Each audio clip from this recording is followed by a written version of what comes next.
तो देखो आज हम लोग सीखने वाले हैं प्रोनाउन के प्रकार। प्रोनाउन के प्रकार जिसको मैं पहला है पर्सनल प्रोनाउन। पर्सनल देखो पर्सनल प्रोनाउन मतलब व्यक्तिवाचक सर्वनाम। व्यक्तिवाचक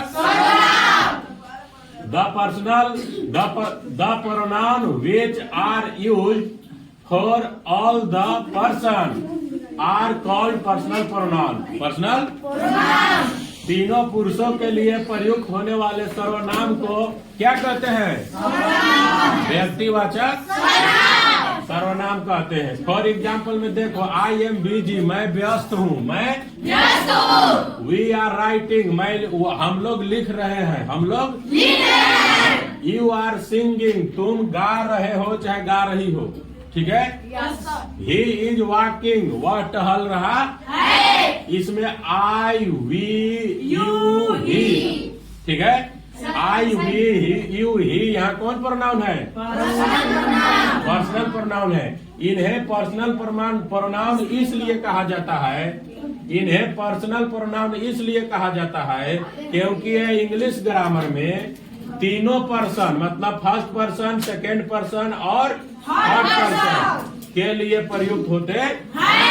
पर्सनल प्रोनाउन के कुछ उदाहरण निम्नलिखित हैं। देखो जैसे I, me, mine, we, us, ours, you, yours, he, him, he, she, her, hers, it, they, them, दियस।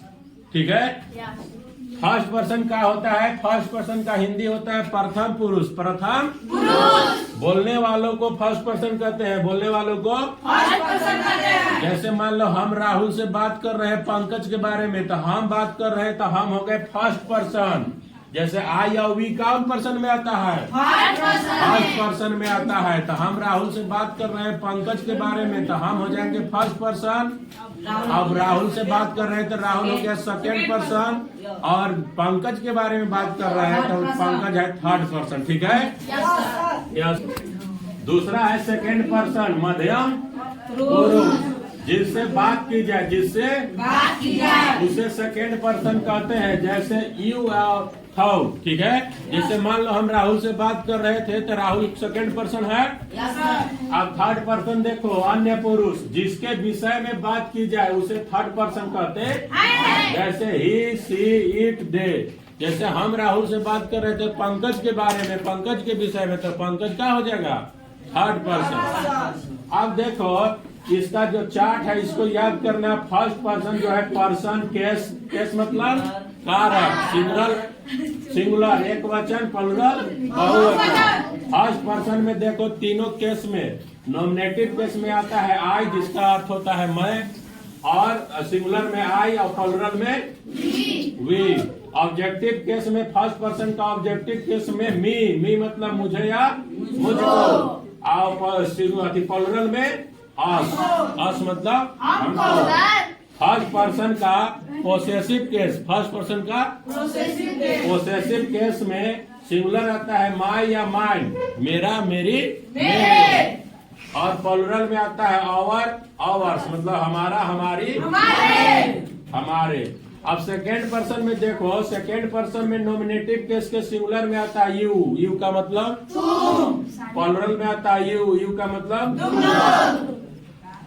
Second person का ही ऑब्जेक्टिव केस में सिंगुलर है यू, तुमको, और प्लुरल है तुम लोग को, यू। ठीक है। पोसेसिव केस में है योर मतलब तुम्हारा, तुम्हारी। योर्स का मतलब योर या योर्स का मतलब तुम लोगों का या तुम लोगों का, तुम लोगों को, तुम लोगों को। अब देखो थर्ड पर्सन जब है तीसरा उत्तम पुरुष। थर्ड पर्सन उत्तम पुरुष। फर्स्ट पर्सन होता है प्रथम पुरुष, सेकेंड पर्सन मध्यम पुरुष, थर्ड पर्सन अन्य पुरुष ना। तो थर्ड पर्सन में नॉमिनेटिव केस का सिंगुलर में आता है ही, सी, इट, और प्लुरल में आता है दे मतलब वे चाहे उन्होंने, जिसका अर्थ होता है। ठीक है। ऑब्जेक्टिव केस में हिम, हर, इट। ठीक है। और इसका होता है प्लुरल में देम। पोसेसिव केस का सिंगुलर में है हिज, हर, इट्स, और प्लुरल में है दियर मतलब उनका।